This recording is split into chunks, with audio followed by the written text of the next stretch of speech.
ಸಂತೋಷ್ ಅವರೇ, ಒಂದು ಪ್ರಶ್ನೆ. ಅಫ್ಕೋರ್ಸ್ ಕಟ್ಟ ಕಡೆಯ ಆದೇಶ ಪ್ರಕರಣ ಇತ್ಯರ್ಥ ಆಗಿ ಫೈನಲ್ ಜಡ್ಜ್ಮೆಂಟ್ ಬರಕ್ ಮುಂಚೆ ತನಕನೂ ಮಾಫಿ ಸಾಕ್ಷಿ ಆಗ್ಲಿಕ್ಕೆ ಅವಕಾಶ ಇರುತ್ತೆ ಅಂತ ನಾನು ಕೇಳ್ಪಟ್ಟಿದ್ದೀನಿ. ಲೀಗಲಿ ನನಗೆ ನಿಮ್ಮಷ್ಟು ಟೆಕ್ನಿಕಲ್ ಪಾಯಿಂಟ್ಸ್ ಗೊತ್ತಿಲ್ಲದೆ ಇರ್ಬೋದು, ಬಟ್ ಒಬ್ಬ ಸಾಮಾನ್ಯವಾಗಿ ಸಾಕಷ್ಟು ಜನ ಸಾರ್ವಜನಿಕರ ಪರವಾಗಿ ಕೇಳ್ತಾ ಇದ್ದೀನಿ. 2 ವರ್ಷ ಪ್ರದೋಷ್, ಆಲ್ಮೋಸ್ಟ್ 2 ವರ್ಷ ಹತ್ತತ್ರ ಪ್ರದೋಷ್ಗೆ ಮಾಫಿ ಸಾಕ್ಷಿ ಆಗಬೇಕು ಅಂತ ಅನ್ನಿಸ್ಲಿಲ್ಲ.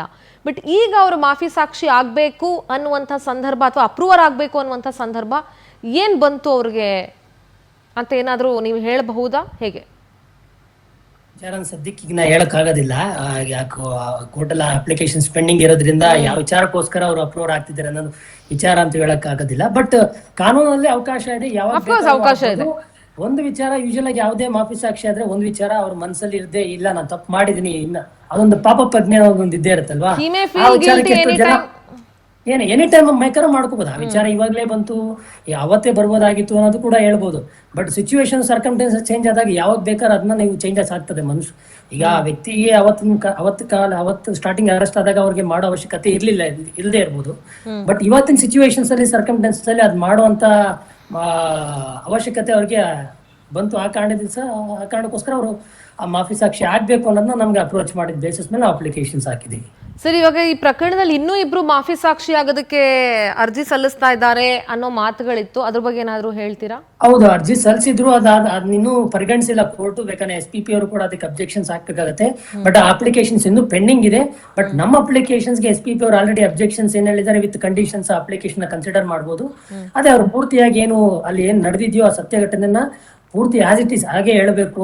ಆ ಕಂಡೀಷನ್ಸ್ ಮೇಲೆ ಮಾತ್ರ ಅಪ್ಲಿಕೇಶನ್ ಕನ್ಸಿಡರ್ ಮಾಡಬಹುದು ಅಂತೇಳಿ SPP ನಮ್ಮ ಅಪ್ಲಿಕೇಶನ್ಸ್ ಆಲ್ರೆಡಿ ಹಾಕಿದ್ದಾರೆ. ಬಟ್ ಅವ್ರ ಅಪ್ಲಿಕೇಶನ್ಸ್ಗೆ ಇನ್ನು ಯಾವುದೇ ರೀತಿ ಅಬ್ಜೆಕ್ಷನ್ಸ್ ಆಗ್ಲಿ ಪರಿಗಣನೆ ಮಾಡಬೇಕಾ ಬೇಡವಾ ಅನ್ನೋದು ಇನ್ನು ಪೆಂಡಿಂಗ್ ಅಲ್ಲೇ ಇದೆ. ಫಸ್ಟ್ ನಮ್ದು, ಯಾಕಂದ್ರೆ ನಾವು ಫಸ್ಟ್ ಪ್ರಿಫರೆನ್ಸ್ ಹಾಕಿರೋದನ್ನ ನಮ್ಮನ್ನ ಪರಿಗಣಿಸಬೇಕು ಅಂತ. ಯಾಕಂದ್ರೆ ಇಡೀ ಪ್ರಕರಣದಲ್ಲಿ ಪ್ರದೋಷ್ ಪ್ರತಿ ಹಂತದಲ್ಲೂ ಜೊತೆಲಿದ್ರು. ಸೊ ಅದು ಮಹಾಜರ್ ಮಾಡುವಂತ ಸಂದರ್ಭದಲ್ಲೂ ಸುಮ್ನಳ್ಳಿ ಬ್ರಿಡ್ಜ್ ಹತ್ರ ಪ್ರದೋಷನ್ ಕರ್ಕೊಂಡು ಹೋಗಿದ್ರು.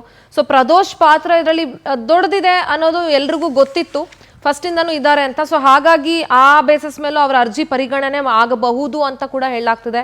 ಅದ್ರ ಬಗ್ಗೆ ಗೊತ್ತಿಲ್ಲ, ಯಾಕೆಂದ್ರೆ ಪಾರ್ಟಿ ಸವಾಲ್ಗೆ ಕೋರ್ಟ್ ಅವಕಾಶ ಕೊಟ್ಟಿಲ್ಲ ಈ ಇದರಲ್ಲಿ. ಹೌದು, ಈ ಪ್ರಿಲಿಮಿನರಿ ಸ್ಟೇಜ್ ಅಲ್ಲಿ ಅಂತೂ ಪಾರ್ಟಿ ಸವಾಲಿಗೆ ಕೊಡಕ್ ಬರೋದಿಲ್ಲ. ಅದು ಏನಾದ್ರೂ ಇನ್ವೆಸ್ಟಿಗೇಷನ್ ಸ್ಟೇಜ್ ಅಲ್ಲಿ ಇದ್ರೆ ಮಾತ್ರ 306 ಕೆಳಗಡೆ ಅಪ್ಲಿಕೇಶನ್ ಹಾಕಿದಾಗ ಮಾತ್ರ ಪಾರ್ಟಿ ಸವಾಲ್ಗೆ ಅವಕಾಶ ಕೊಡಬೇಕು ಅಂತ ಸುಪ್ರೀಂ ಕೋರ್ಟ್ ಜಜ್ಮೆಂಟ್ ಇದೆ. ಬಟ್ ಆಲ್ರೆಡಿ ನಾವು ಅಪ್ಲಿಕೇಶನ್ ಹಾಕಿರೋದು ಟ್ರಯಲ್ ಸ್ಟಾರ್ಟ್ ಆದ ನಂತರ, ಅಂದ್ರೆ ಈಗ ಆಲ್ರೆಡಿ ಸೆಷನ್ ಕೋರ್ಟ್ ಅಲ್ಲಿ ಪೆಂಡಿಂಗ್ ಇದ್ದ ನಂತರ ಹಾಕಿದಾಗ ಅಪ್ಲಿಕೇಶನ್ ಅಲೋ ಆಗೋವರೆಗೂ ಅವ್ರಿಗೆ ಅಬ್ಜೆಕ್ಷನ್ಸ್ ಹಾಕೋದಕ್ಕಾಗ್ಲಿ ಕ್ರಾಸ್ ಎಕ್ಸಾಮಿನೇಷನ್ ಮಾಡೋದಕ್ಕಾಗ್ಲಿ ಕೊಡಕ್ ಬರೋದಿಲ್ಲ.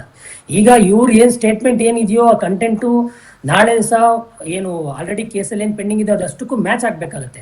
ಯಾವ್ದು ಹೊಸದು ಹೇಳಕ್ ಆಗೋದಿಲ್ಲ, ಇಲ್ಲ ಹೊಸದ್ ಕ್ರಿಯೇಟ್ ಮಾಡ್ಕೊಂಡು ಹಾಕಕ್ಕೂ ಆಗೋದಿಲ್ಲ. ಏನು ಈ ಆಲ್ರೆಡಿ ಚಾರ್ಜ್ ಶೀಟ್ ಅಲ್ಲಿ ಕಂಟೆಂಟ್ ಏನಿದೆಯೋ, ಅದರ್ ವಿಟ್ನೆಸಸ್ ಏನಿದೆಯೋ ಒಂದಕ್ಕೊಂದು ಮ್ಯಾಚ್ ಆಗ್ಬೇಕಾಗತ್ತೆ. ಯಾಕಂದ್ರೆ ಸತ್ಯತೆ ಏನ್ ನಡೆದಿದೆ ಅನ್ನೋದು ಆ ವ್ಯಕ್ತಿಗೆ ಮಾತ್ರ ಗೊತ್ತಿರುತ್ತೆ. ಸೊ ಅದು ಎಕ್ಸಾಮಿನೇಷನ್ ಆಗೋವರೆಗೂ ಅಂಟಿಲ್ಲ. ಅವ್ರು ಏನೇ ಅಪ್ಲಿಕೇಶನ್ ಎಲ್ಲೇ ಕಂಟೆಂಟ್ ಹಾಕಿದ್ರು ಕೂಡ ಕೋರ್ಟ್ ಮುಂದೆ ಅವರು ನಾಳೆ ಚೀಫ್ ಎಕ್ಸಾಮಿನೇಷನ್ ಆಗ್ಬೇಕಾದ್ರು ಏನಾರ ಕಂಟೆಂಟ್ ಹೇಳ್ತಾರೋ ಅದ್ರ ಬೇಸಿಸ್ ಮೇಲೆ ನಾಳೆ ಅವ್ರನ್ನ ಮಾಫಿ ಸಾಕ್ಷಿಯಾಗಿ ಪರಿಗಣಿಸ್ಬೇಕಾ ಬೇಡವಾ ಅನ್ನೋದು ಪೆಂಡಿಂಗ್ ಉಳ್ಕೊಳ್ಳುತ್ತೆ. ಸಂತೋಷ್ ಅವರೇ ಮಾತಾಡ್ತೀನಿ. ಸರ್, ಏನ್ ಹೇಳ್ತೀರಿ ಇಲ್ಲಿವರೆಗಿನ ಸಂತೋಷ್ ಅವರ ಅನಿಸೋ ಮಟ್ಟಿಗೆ 3 ಕಾರಣಗಳನ್ನ ನಾವು ಗೆಸ್ ಮಾಡಬಹುದು. ಊಹೆ ಒಂದೇದ್ದು, ನಾನೊಂದು ಹೊರಗೆ ಬಂದ್ರೆ ಸಾಕ್ರಪ್ಪ, ಉಳಿದವ್ರಿಗೆ ಏನಾರ ಹಾಳಾಗೋಲ್ಲ, ನಮಗೇನು ಮಾಡೋದು ತಗೊಂಡು ನಾನೊಬ್ಬ ಹೊರಗೆ ಬಂದ್ರೆ ಸಾಕು ಅನ್ನುವಂಥ ಅಲ್ಲಿ ಏನಾಗ್ತದೆ. ಅಲ್ಲಲ್ಲ, ಆ ಜೈಲಿನಲ್ಲಿ ಆ ಭಾವನೆ ಬರ್ತದೆ. ಜೈಲಿನಲ್ಲಿ ಅಲ್ಲಿ ಕಷ್ಟಪಡೋದು, ಅಲ್ಲಿ ತ್ರಾಸು, ಅಲ್ಲಿ ಸೊಳ್ಳೆ ಕಡಿಸ್ಕೊಳ್ಳೋದು ಎಲ್ಲ ಅದು ನೋಡಿದ್ರೆ ಡೆಸ್ಪ್ರೇಟ್ ಆಗಿಬಿಡ್ತಾನೆ ಮನುಷ್ಯ. ಮತ್ತು ಇನ್ನೊಂದು ಅಂದರೆ ಈ ಜೈಲಿನಲ್ಲಿ ಅವನಂತೂ ಲಕ್ಸುರಿಯಸ್ ಆಗಿರೋನು ದರ್ಶನ್. ಅಲ್ಲಿ ಅವನಿಗೆ ಯಾವುದೂ ವ್ಯವಸ್ಥೆ ಇಲ್ಲ, ಸರಿಯಾದಂಥ ವ್ಯವಸ್ಥೆ ಇಲ್ಲ. ಆಮೇಲೆ ಮೊದಲೇ ಸಿಟ್ಟಿನ ಮನುಷ್ಯ. ಅಲ್ಲಿ ಏನಾದರೂ ಗಲಾಟೆನೂ ಆಗಿರ್ಬೋದು, ಅವಂಗೇನೋ ಮಾನಸಿಕ ತೊಂದರೆನೂ ಆಗಿರ್ಬೋದು, ಫಿಸಿಕಲ್ ಹರಾಸ್ಮೆಂಟು ಆಗಿರ್ಬೋದು, ಮಾನಸಿಕ ಹರಾಸ್ಮೆಂಟು ಆಗಿರ್ಬೋದು. ಡೆಸ್ಪ್ರೇಟ್ ಆಗಿ ಈ ಡಿಸಿಷನ್ಗೆ ಬಂದಿರಬೇಕು ಅನ್ನೋದು ಇನ್ನೂ ಒಂದು ಡಿಸಿಷನ್. ಆಮೇಲೆ ಇನ್ನೊಂದು ಏನಂದರೆ, ಒಮ್ಮೊಮ್ಮೆ ಪಾಪದ ಪ್ರಜ್ಞೆ ಇರ್ತದೆ ಮನುಷ್ಯನಿಗೆ, ಗಿಲ್ಟಿ ಕಾನ್ಷಿಯಸ್ಸು. ಅದು ಒಮ್ಮೊಮ್ಮೆ ಇದ್ದಿದ್ದು ಹೇಳ್ಬಿಡೋಣ ಅಂತನ್ನುವಂಥ ಭಾವನೆ ನೈಜವಾಗಿ ಬರ್ತದೆ ಮನುಷ್ಯನಿಗೆ. ಅಲ್ಲಿ ತ್ರಾಸನ್ನು ಅನುಭವಿಸಿದ ಮೇಲೆ ಪಾಪ ಪ್ರಜ್ಞೆ ಬರ್ತದೆ. ಅವಾಗ ಅದನ್ನು ನಿಜ ಇದ್ದಿದ್ದು ಹೇಳ್ಬಿಡೋಣಪ್ಪ, ನನಗೆ ಶಿಕ್ಷೆ ಆಗಲಿ ಕಡಿಮೆ, ಅದೊಂದು ವಕೀಲರು ಹೇಳ್ತಾರೆ ನನಗೆ ಕಡಿಮೆ ಶಿಕ್ಷೆ ಆಗ್ತದೆ ಅಂತನೋ ಆಸೆ ಇರ್ತದೆ. ಸೊ ಈಗಾಗಲೇ 2 ವರ್ಷ ಅಂತೂ ಆಯಿತು, ಕಡಿಮೆ ಆಗ್ಬೋದಂತ ಆ ಉದ್ದೇಶನೂ ಈ ಥರ ಅಪ್ರೂವರ್ ಆಗಿರ್ಬೋದಂತ ನನ್ನ ತರ್ಕ. ಓಕೆ ಸಂತೋಷ್ ಅವರೇ, ಇನ್ನೊಂದು ವಿಚಾರ ನಾನು ನಿಮ್ಮನ್ನ ಕೇಳಬೇಕು ಅಂತಂದ್ರೆ, ಈ ಮಾಫಿ ಸಾಕ್ಷಿ ಪರಿಗಣನೆ ಆದ ನಂತರ ಯಾವ ರೀತಿ ವಿಚಾರಣೆಗಳು ನಡೀತಾ ಹೋಗುತ್ತೆ, ಪ್ರೊಸೀಜರ್ ಏನೇನಿರುತ್ತೆ, ಮಾಫಿ ಸಾಕ್ಷಿಗೆ ಕಂಡೀಷನ್ಸ್ ಏನೇನಿರುತ್ತೆ? ಅಲ್ಲ, ನಿಮ್ಮ ಮತ್ತೆ ನಾವು ವಿಡಿಯೋ ಕಾನ್ಫರೆನ್ಸ್ ನೆಟ್ವರ್ಕ್ ಇಶ್ಯೂಸ್ ಮತ್ತೆ ಇನ್ನೊಂದ್ಸರಿ ರಿಪೀಟ್ ಈ ಮಾಡಿ. ಮಾಫಿ ಸಾಕ್ಷಿ ಏನಾದ್ರೂ ಕೋರ್ಟ್ ಇವತ್ತು ವಿಚಾರಣೆ ನಡೆಸಿ ನಾಳೆ ಆದೇಶ ಬಾಕಿ ಇಟ್ಟಿದೆಯಲ್ಲ, ನಾಳೆ ಏನಾದ್ರೂ ಕನ್ಸಿಡರ್ ಮಾಡಿದ್ರೆ what will be the next procedure for this approver? ಮಾಫಿ ಸಾಕ್ಷಿಗೆ ನೆಕ್ಸ್ಟ್ ಪ್ರೊಸೀಜರ್ಗಳು ಏನಿರುತ್ತೆ, ಕೋರ್ಟ್ ನ ಕಂಡೀಷನ್ಸ್ ಏನಿರುತ್ತೆ ಮಾಫಿ ಸಾಕ್ಷಿ ಆದವ್ರಿಗೆ? ಕೋರ್ಟ್ ಅವ್ರ ಕಂಡೀಷನ್ ಇಷ್ಟೇ ಇರುತ್ತೆ. ನಾಳೆ ದಿವಸ ಏನ್ ಸ್ಟೇಟ್ಮೆಂಟ್ ಆಕ್ಚುಲ್ ಆಕ್ಟರ್ ಏನ್ ಹೇಳಿದ್ರೆ ಸೆಕ್ಷನ್ 306 ಏನ್ ಹೇಳುತ್ತೆ ಅಂತ ಹೇಳಿದ್ರೆ, ಯಾರು ಮಾಫಿ ಸಾಕ್ಷಿ ಆಗೋದಕ್ಕೆ ಅಪ್ಲಿಕೇಶನ್ಸ್ ಹಾಕ್ತಾರೋ ಆ ವ್ಯಕ್ತಿ ಅಲ್ಲಿ ನಡೆದಿರೋಂಥ ನೈಜ ಘಟನೆನ ಆಸ್ ಇಟ್ ಈಸ್ ಯಾವುದೇ ರೀತಿ ಮುಚ್ಚು ಮರೆ ಇಲ್ಲದೆ ಡಿಸ್ಕ್ಲೋಸ್ ಮಾಡಬೇಕು. ಅದು ಡಿಸ್ಕ್ಲೋಸ್ ಮಾಡಿದರೋ ಇಲ್ವೋ ಅನ್ನೋ ವಿಚಾರನ ಮಾನ್ಯ SPP ಅವರು ಕೂಡ ಅದಕ್ಕೆ ಸರ್ಟಿಫೈಡ್ ಮಾಡ್ತಾರೆ. ಸೆಕ್ಷನ್ 308 ಕೆಳಗಡೆ ಸರ್ಟಿಫೈ ಮಾಡಿ ಅವ್ರು ಓಕೆ ಅಂದ ನಂತರವೇ ನಮ್ಮನ್ನ ಮಾಫಿ ಸಾಕ್ಷಿಯಾಗಿ ಪರಿಗಣಿಸ್ತಾರೆ ಒಂದು. ಆಮೇಲೆ ಇವತ್ತು ನಾನು ಚೀಫ್ ಎಕ್ಸಾಮಿನೇಷನ್ ನಾಳೆ ನನ್ನ ಅಪ್ಲಿಕೇಶನ್ ಪರಿಗಣಿಸಿದ ನಂತರ ನಮ್ಮನ್ನ ಎಕ್ಸಾಮಿನೇಷನ್ ಮಾಡ್ತಾರೆ ಓಪನ್ ಕೋರ್ಟಲ್ಲಿ.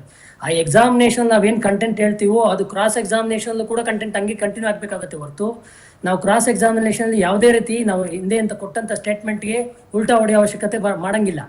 ಅದೆಲ್ಲರೂ ಒಂದು ಹೆಚ್ಚು ಕಡಿಮೆ ನಾವು ಏನಾರು ಆ ಸ್ಟೇಟ್ಮೆಂಟ್ ಅಲ್ಲಿ ಕೊಟ್ರೆ ನಾಳೆ ದಿವಸ ಏನಾಗುತ್ತೆ, ನಾವು ಕೊಟ್ಟಿದ್ದ ಪರ್ಮಿಷನ್ಸ್ ಕೂಡ ಯಾಕಂದ್ರೆ ನಾವೇನೇ ಕೊಡೋ ಸ್ಟೇಟ್ಮೆಂಟ್ ಅಷ್ಟು ಸ್ಟೇಟ್ಮೆಂಟ್ ನ ವೆರಿಫೈ ಮಾಡೋದು ಸರ್ಟಿಫೈ ಮಾಡೋದು ಪ್ರಾಸಿಕ್ಯೂಷನ್ ಆಗಿರುತ್ತೆ. ಅದನ್ನ ಕನ್ಸಿಡರೇಷನ್ ಮಾಡೋದು ಬಿಡೋದು ಕೋರ್ಟ್ಗೆ ಬಿಟ್ಟಿರುತ್ತೆ. ಎರಡು ಮುಖ್ಯವಾದ ಕಂಡೀಷನ್ಸ್ ಏನಾಗ್ತಾರೆ ಅಂತ ಹೇಳಿದ್ರೆ, ಒಂದು ನಾವು ನಿಜ ಸಂಗತಿನ ಕೋರ್ಟ್ ಮುಂದೆ ಹೇಳ್ಬೇಕಾಗತ್ತೆ. ಆ ನಿಜ ಸಂಗತಿ ಹೇಳಿದ ನಂತರ ಅಷ್ಟು ಸಂಗತಿ ನಮ್ಮ ಕ್ರಾಸ್ ಎಕ್ಸಾಮಿನೇಷನ್ ಮಾಡೋವರೆಗೂ ಕೂಡ ಅದೇ ರೀತಿ ಕಂಟಿನ್ಯೂ ಆಗ್ಬೇಕಾಗತ್ತೆ. ಎಲ್ಲೂ ಕೂಡ ಒಂದಿಂಚು ಕೂಡ ಚೇಂಜ್ ಆಗೋ ರೀತಿಯಲ್ಲಿ ನಾವು ನಡ್ಕೊಳಂಗಿಲ್ಲ. ಮಾಫಿ ಸಾಕ್ಷಿಗೆ ಜಾಮೀನ್ ಸಿಗುವ ಸಾಧ್ಯತೆಗಳು ಹೆಚ್ಚಾಗಿರುತ್ತಾ ಹೇಗೆ?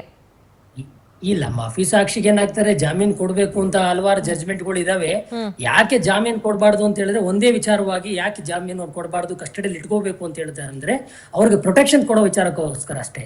ಯಾಕಂದ್ರೆ ಮಾಫಿ ಸಾಕ್ಷಿ ಆದವ್ರ ಮೇಲೆ ಥ್ರೆಟನ್ ಜಾಸ್ತಿ ಇದ್ದೇ ಇರುತ್ತೆ. ಆ ವಿಚಾರವಾಗಿ ಮಾತ್ರ ಅವ್ರನ್ನ ಜುಡಿಷಿಯಲ್ ಕಸ್ಟಡಿಯಲ್ಲಿ ಇಡಬೇಕು ಅನ್ನೋದು ಸುಪ್ರೀಂ ಕೋರ್ಟ್ ಜಡ್ಜ್ಮೆಂಟ್ ಹಲವಾರು ಜಡ್ಜ್ಮೆಂಟ್ ಅಲ್ಲಿ ಹೈಕೋರ್ಟ್ ಜಡ್ಜ್ಮೆಂಟ್ ಅಲ್ಲಿ ಎಕ್ಸ್ಕ್ಲೂಸಿವ್ ಆಗಿ ಮೆನ್ಷನ್ ಮಾಡಿದ್ದಾರೆ. ಅದೊಂದು ಪರ್ಪಸ್ಗೋಸ್ಕರ ಮಾತ್ರ ಅವ್ರನ್ನ ಜುಡಿಷಿಯಲ್ ಕಸ್ಟಡಿಯಲ್ಲಿ ಇಡಬೇಕು ಅನ್ನೋದಿದೆ. ಅದು ಕೊಡೋದು ಬಿಡೋದು ಸಮ್ಟೈಮ್ಸ್ ಕೋರ್ಟ್ಗೂ ಬಿಟ್ಟಿರುತ್ತೆ, ಇಮಿಡಿಯೇಟ್ ಕೊಡೋದಿಲ್ಲ. ಏನ್ ಬೇಲ್ ನಾಳೆ ಅಪ್ಲಿಕೇಶನ್ ನಮ್ಮ ಅಪ್ಲಿಕೇಶನ್ ಹಾಕಿದ ತಕ್ಷಣ ಇಮಿಡಿಯೇಟ್ ಕೂಡ ಕೋರ್ಟ್ ಕೊಡಕ್ ಹೋಗೋದಿಲ್ಲ. ಕೊಡಬೇಕು ಬೇಡ ಅನ್ನೋದು ಸಿಚುವೇಶನ್ಸ್ ಸರ್ಕಮ್ಟೆನ್ಸಸ್ ನೋಡಿ ಅವತ್ತಿನ ಕಾಲಕ್ಕೆ ಕೋರ್ಟ್ ಕನ್ಸಿಡರ್ ಮಾಡುತ್ತೆ. ಬಟ್ ಈ ಕ್ಷಣಕ್ಕೆ ಕೋರ್ಟ್ ಯಾವುದೇ ರೀತಿ ಬೇಲ್ ಕೊಡಕ್ಕಂತೂ ಹೋಗೋದಿಲ್ಲ. ಯಾಕಂದ್ರೆ ಇನ್ನು ಅಪ್ಲಿಕೇಶನ್ ಪರಿಗಣಿಸಬೇಕು, ನಮ್ಮ ಸ್ಟೇಟ್ಮೆಂಟ್ ರೆಕಾರ್ಡ್ ಆಗ್ಬೇಕು, ಇನ್ನು ಕ್ರಾಸ್ ಎಕ್ಸಾಮಿನೇಷನ್ ಆಗ್ಬೇಕು, ಅದ ನಂತರ ಸರ್ಟಿಫೈಡ್ ಆಗ್ಬೇಕು ಪ್ರಾಸಿಕ್ಯೂಷನ್ ಇಂದ. ಯಾಕಂದ್ರೆ ನಾವು ಕೊಟ್ಟಂತ ಸ್ಟೇಟ್ಮೆಂಟ್ ಪ್ರಾಸಿಕ್ಯೂಷನ್ ಪರವಾಗಿ ಇದೆಯೋ ಇಲ್ವೋ ಅನ್ನೋದು ಪ್ರಾಸಿಕ್ಯೂಷನ್ ಅವ್ರು ಮಾತ್ರ ಸಾಧ್ಯ ಹೇಳಕ್ ಸಾಧ್ಯ. ಅದನ್ನ ಕೋರ್ಟ್ ನಾಳೆ ದಿವಸ ವೆರಾಸಿಟಿ ಕನ್ಸಿಡರ್ ಮಾಡೋದು ಕೋರ್ಟ್ ಬಿಟ್ಟಿರುತ್ತೆ. ಸರ್, ಈಗ ಪ್ರದೋಷ್ ಅವನ ಮಾಫಿ ಸಾಕ್ಷಿ ಅರ್ಜಿಯಲ್ಲಿ ಉಲ್ಲೇಖಿಸಿರೋ ಅಂಶಗಳನ್ನು ನೋಡಿದಾಗ ಸರ್, ಅದರ ಕ್ರುವಲ್ಟಿ ಎಷ್ಟಿದೆ ಅನ್ನೋದು ಗೊತ್ತಾಗುತ್ತೆ. ಆತ ಹೇಳಿರೋ ಒಂದೊಂದು ವಿಚಾರಗಳು, ಒಳ ಉಡುಪು ಬಿಚ್ಚಿ ಭೀಕರವಾಗಿ ಹಲ್ಲೆ ನಡೆಸಿದ್ದು, ಎರಡೂ ಕಾಲನ ದರ್ಶಲ್ ಎದೆ ಮೇಲಿಟ್ಟು ತುಳಿದಿದ್ದು, ಇದೆಲ್ಲ ನೈಲಾನ್ ವೈರ್ ತಗೊಂಡು ಹೊಡೆದಿದ್ದು, ಸಾಯಿಸ್ಬೇಕು ಅಂತಾನೆ ಹೊಡೆದಿದ್ದು ಅನ್ನೋದನ್ನು ಹೇಳಿದ್ದಾರೆ. ಇಂಟೆನ್ಷನ್ನೇ ಇತ್ತು ಆತರ ಅಂತ ಹೇಳಿ ಮತ್ತೆ ನೇಣು ಹಾಕಕ್ ಟ್ರೈ ಮಾಡಿದ್ರು ಅಲ್ಲಿ ಟಾಟಾ ಎಸ್ಗೆ. ಈ ವಿಚಾರಗಳೆಲ್ಲ ಇದೆಯಲ್ಲ, ಬಟ್ ಒಂದನ್ನ ಡೌಟ್ ಬರ್ತದೆ ನನಗೆ. ಅವನು ನೀನು ಹೇಳದೇ ಇದ್ರೆ ನೀನು ಇದು ನನಗೆ ಸಹಾಯ ಮಾಡಿಲ್ಲ, ಅದು ಅಂತ ಗನ್ ಹೊಡ್ಕೊಳ್ಳುವಂತ ಮನುಷ್ಯ ಅಲ್ಲ ಇರ್ಬೋದು ಸರ್. ಯಾರು ಇಲ್ಲ ಅಂತ ಹೆಂಗ್ ಹೇಳೋದು ಸರ್? ಆ ನೇಚರ್ ನೋಡಿದ್ರೆ ಆ ಟೈಮಿಗೆ ಹೆದರ್ಸಕ್ ಇರ್ಬೋದು, ಏನೋ ಸಹಾಯ ಮಾಡಿ. ಅವ್ನ ನೇಚರ್ ಅನ್ನು ನಾವು ಇಲ್ಲಿವರೆಗೂ ಗಮನಿಸಿದ್ರೆ ಅಂಥ ಸಂದರ್ಭ ಏನು ಬರಲಿಕ್ಕಿಲ್ಲ. ಅದೇನೋ ಬೇರೆ ಇದರಲ್ಲಿ ಹೇಳಿರ್ಬೋದು. ಬಟ್ ಏನೇ ಇದ್ರೂ ಅವನಿಗೆ ಹೆದರಿಕೆ ಅಂತೂ ಇದ್ದೇ ಇರ್ತದೆ. ಈಗ ಅವನು ವಿರುದ್ಧ ಸಾಕ್ಷಿ ಹೇಳದ್ನಂದ್ರೆ, ಅಕಸ್ಮಾತ್ ನಾಳೆ ಕೋರ್ಟ್ನಲ್ಲಿ ಹೇಳದ್ನಂದ್ರೆ ಆ ಸೆಲ್ನಲ್ಲಿ ಭಯ ಇರ್ತದೆ. ಒಂದೇ ಸೆಲ್ನಲ್ಲಿ ಇದ್ದಾರೆ, ಈಗಾಗಲೇ ಸೆಲ್ ಚೇಂಜ್ ಮಾಡೋ ಸಾಧ್ಯತೆಗಳಿದೆಯಾ? ಮಾಡ್ತಾರೆ, ಖಂಡಿತ ಮಾಡ್ತಾರೆ, ಮುಂದೆ ಮಾಡ್ತಾರೆ. ಅದು ಪರಿಗಣಿಸಿದ ನಂತರ ಮಾಡ್ತಾರೆ, ಅದಕ್ಕೆ ಮುಂಚೆ ಮಾಡಲ್ಲ. ಚೇಂಜ್ ಮಾಡ್ತಾರೆ, ಖಂಡಿತವಾಗಿ ಬದಲಿ ಮಾಡ್ತಾರೆ. ಬದಲಿ ಮಾಡಿದ ಮೇಲೆ ಅವನಿಗೆ ರಕ್ಷಣೆ ಅಂತನೂ ಬೇಕಲ್ಲ. ಅವನೇ ಹೊಡೆಯೋದಲ್ಲ, ಅವನ ಪರವಾಗಿ ಅವನು ಅಭಿಮಾನಿಗಳು ಇರ್ತಾರೆ, ಒಳಗೆ ಜೈಲ್ನಾಗೂ ಅಭಿಮಾನಿಗಳು ಇರ್ಬೋದು, ಅಥವಾ ಬೇರೆ ಯಾವುದು ಇದರಿಂದ ಹೇಳಿಸಿ ಹೊಡೆಸ್ಬೋದು. ಹೀಗೆ ನಮ್ಮ ಡಿ ಬಾಸ್ಗೆ ಹೇಳಿದೆ ಮಗನೇ ಅಂತ ಸಿಟ್ಲಿಂದನೂ ಹೊಡಿಬೋದು. ಇಂಥ ಸಂದರ್ಭಗಳು ಜಾಸ್ತಿ ಇರ್ತವೆ. ಅವಾಗ ಅದಕ್ಕೆ ಸ್ಪೆಷಲ್ ಆಗಿ ಪ್ರೊಟೆಕ್ಷನ್ ಕೊಡಬೇಕಾಗ್ತದೆ. ಆ ಸೆಲ್ನಲ್ಲಿ ಬೇರೆ ಸಪ್ರೇಟಾಗಿ ಇಟ್ಟು ಅವರು ಜೈಲ್ ಸೂಪರ್ಡೆಂಟ್ ಅದನ್ನು ಕ್ರಮ ತಗೋಬೇಕು. ಇದು ಬಿಟ್ಟರೆ ಬೇರೆ ಏನಾದರೂ ಸಾಕ್ಷಿ ಉಳಿದು ಇಬ್ಬರದು ಬಂದಿದ್ದು ನಾಳೆ ಕನ್ಸಿಡರ್ ಮಾಡಬೇಕು ಮಾಡಬಾರ್ದು ಅನ್ನೋದು ಪ್ರಾಸಿಕ್ಯೂಷನ್ ಮತ್ತು ಕೋರ್ಟು ಡಿಸೈಡ್ ಮಾಡ್ತದೆ. ಅವ್ರು ಪ್ರಾಸಿಕ್ಯೂಟರ್ ಮಾಡಬೇಕು ಅಂತಂದರೆ ಅವ್ರು ಕೋರ್ಟ್ನವರು ಎಸ್ ಅಂತಾರೆ, ಇಲ್ಲಾಂದ್ರೆ ಬೇಡ ಅಂದರೆ ಅವ್ರಿಗೆ ಕೇಳೋದಿಲ್ಲ, ಬೇಡೋದಿಲ್ಲ. ಈಗಾಗಲೇ ಸುಮಾರು 26-27 ಡೌಟ್ ಇಡ್ತೀನಿ ಸರ್, ಏನಾದರೂ ಕಾಣದ ಕೈಗಳು ಏನಾದರೂ ಇಲ್ಲಿ ಕೆಲಸ ಮಾಡ್ತಿರ್ಬೋದು ಅಂತ ಅನ್ಸುತ್ತಾ ಸರ್ ನಿಮ್ಗೆ? ಏನ್ ಹೇಳ್ತೀರಿ ನೀವು? ಇದು ಒಂದು ಲೆಕ್ಕದ ಪ್ರಕಾರ ಇದು ಡಿಲೇ ಪ್ರೊಸೀಜರ್ ಮಾಡ್ಲಿಕ್ಕೇನೋ ಇದನ್ನು ಉಪಯೋಗ ಮಾಡ್ಯಾರ ಅಂತ ಅನಿಸ್ತದೆ. ಆದರೆ ಅದು ಅಷ್ಟೊಂದು ಅನುಚಿತ ಅಲ್ಲ ಅಂತ ನನ್ನ ಲೆಕ್ಕದ. ಯಾಕಂದರೆ ಡಿಲೇ ಮಾಡ್ಲಿಕ್ಕೆ ಅಂದ್ರೆ ಭಾಳ ಆದರೆ ಒಂದು 8-10 ದಿವಸ 15 ದಿವಸ ಡಿಲೇ ಆಗ್ಬೋದು ಇದು ಎಲ್ಲ ಪ್ರೊಸೀಜರು.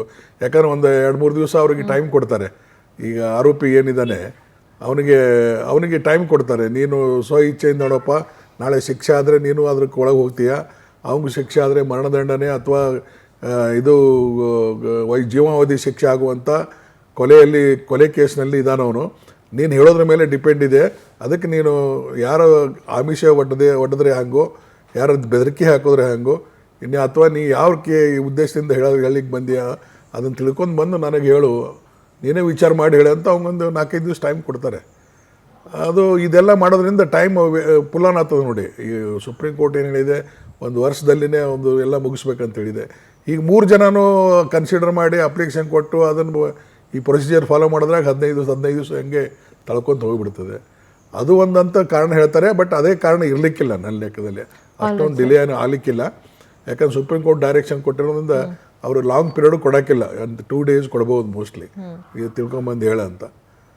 ಈ ಎಲ್ಲ ಕಾರಣಗಳಿಂದ ಆಗ್ಬೋದು ಮೋಸ್ಟ್ಲಿ ನನಗೆ.